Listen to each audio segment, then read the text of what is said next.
IQ level क्या होता है? टॉपिक भूल जाते हैं, मतलब आपके दिमाग में दूसरा टॉपिक चलता है। आप लाइफ में किसको किसको आई लव यू बोले हैं, कभी भूले हैं? नहीं। कौन कौन आपको मारा है या कुछ उल्टा सीधा बोला है, नहीं भूलते। रीजन क्या?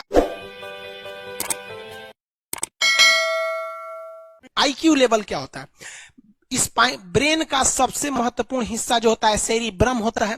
सेरिब्रम ही हमारी मेमोरी को कंट्रोल करके रखता है। जिसकी मेमोरी अच्छी होती है उसे पढ़ाई लिखाई की चीजें, हर चीजें याद रहती हैं।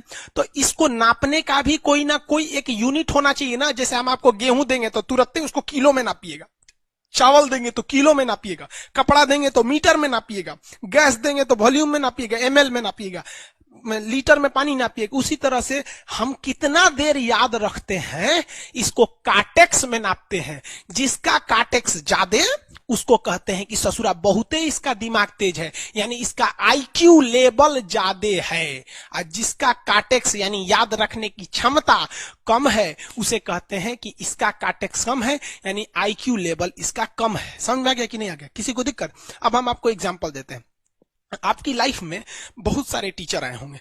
कुछ टीचर आपको नोट्स खोल के पढ़ाते हैं। कोनो किताब उताब नहीं है जी? हाँ, कोनो किताबें ना है, खाता बुक वे देना है, इसी को समझा देते।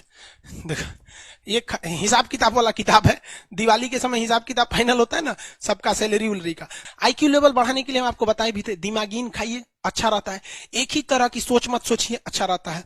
समझा गया? प्यार वगैरह के चक्कर में मत रहिए, अच्छा होता है। लेकिन अगर ये प्रेम मोहब्बत में पड़ेंगे तो हाइपोथैलेमस एक्टिव होगा, पूरा नर्वस सिस्टम को चौपट कर देगा। समझ में आ गया कि नहीं? आईक्यू लेवल क्या होता है? अब आप बताएंगे आईक्यू लेवल किसका अच्छा है। आईक्यू लेवल कैसे बढ़ाएंगे? तो याद रखिए, आईक्यू लेवल बढ़ाने के लिए सोने से पहले का आधा घंटा बहुत जरूरी होता है। सोने से पहले आधे घंटे दिन भर में जितना काम किए उसको सुबह से रात तक देखते रहिए। एक बार रिवाइज मारिए कि सुबह उठे थे, ये किए थे, इसके बाद पढ़े थे, क्या क्या पढ़े थे। खान सर ये पढ़ाए थे। आप कहीं मैथ पढ़े होंगे, उसको सोचिए मैथ में क्या पढ़ाया गया था। खटाखट खटाखट आपको सोचना ही है ना, सोचने में कितना टाइम लगता है, खटाखट। तो अगर इसको रिवाइज करते रहेंगे, गिन के 42 दिन में आपका आईक्यू लेवल तेज हो जाएगा। फिर आप कहेंगे कि सर जी हमरो बिना किताब का याद हो गया। और अगर यही खत्म हो जाएगा तो क्या कहिएगा, आपका भी आईक्यू लेवल गिर जाएगा। टॉपिक भूल जाते हैं, मतलब आपके दिमाग में दूसरा टॉपिक चलता है।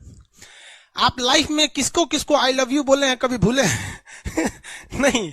कौन कौन आपको मारा है या कुछ उल्टा सीधा बोला है, नहीं भूलते हैं। रीजन क्या? आप कितनी बार किसी चीज को रिवाइज मारते हैं? 21 दिन के अंदर अगर आपका दिमाग कभी किसी चीज को रिवाइज मार दिया ना, तो फिर वो भूलने नहीं देगा अगले 2 महीने तक। यानी हर 21 दिन पे उसको रिवाइज मारते रहिए, मारते रहिए, मारते। और अगर हर 7 दिन पे मारेंगे ना तो वो एकदम फिक्स हो जाएगा, एकदम फिक्स हो जाएगा। हम लोग को क्या है भैया, दिन रात पढ़ाते पढ़ाते पढ़ाते पढ़ाते आदमी पगला जाता है।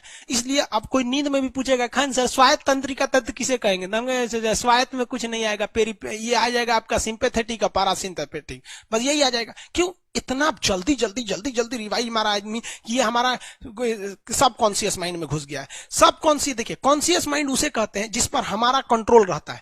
जैसे हमसे कोई पूछेगा कि आप ही अगर पूछेंगे कि खान सर जो 1 हफ्ता क्लास नहीं लिए थे कहाँ थे, तो हम सोचने लगेंगे ये स्टूडेंट है, इससे हर बात क्या बताएगा आदमी कि किस डॉक्टर के पास थे, कहाँ गए थे। नॉर्मल बोल देंगे बाबू थोड़ा सा मेडिकल हेल्थ इशू था इसलिए चले गए। लेकिन अगर मम्मी पापा पूछेंगे तो उनसे हर चीज बताएंगे। तो जो चीज हमारे कंट्रोल में नहीं रहता है वो उसे क्या कहते हैं, सब कॉन्शियस माइंड। जैसे कोई हमारा नाम पूछेगा, खटाक से बता देंगे खान सर, समझ में आ गया कि नहीं?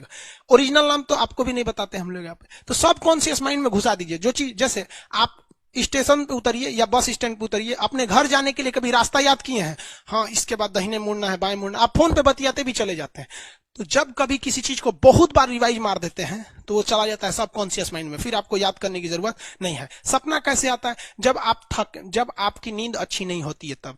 नींद प्रॉपर लिया कीजिए, नींद में कोई कमी नहीं आनी चाहिए। आप जिस दिन बहुत ज्यादा थके रहेंगे उस दिन कोई सपना नहीं आता है। हम लोग का जब ऑफलाइन क्लास रहता था, सुबह 7 बजे से रात 9 बजे तक पढ़ाता था आदमी, जो ने करवट सोता था उधरे उठ जाता था, सपना का नाम ही नहीं आता था। समझ में आ गया कि नहीं? सपना वगैरह नहीं। एक चीज पूछ रहे हैं सर, कोमा क्या चीज होता है और सर दर्द क्यों करता है?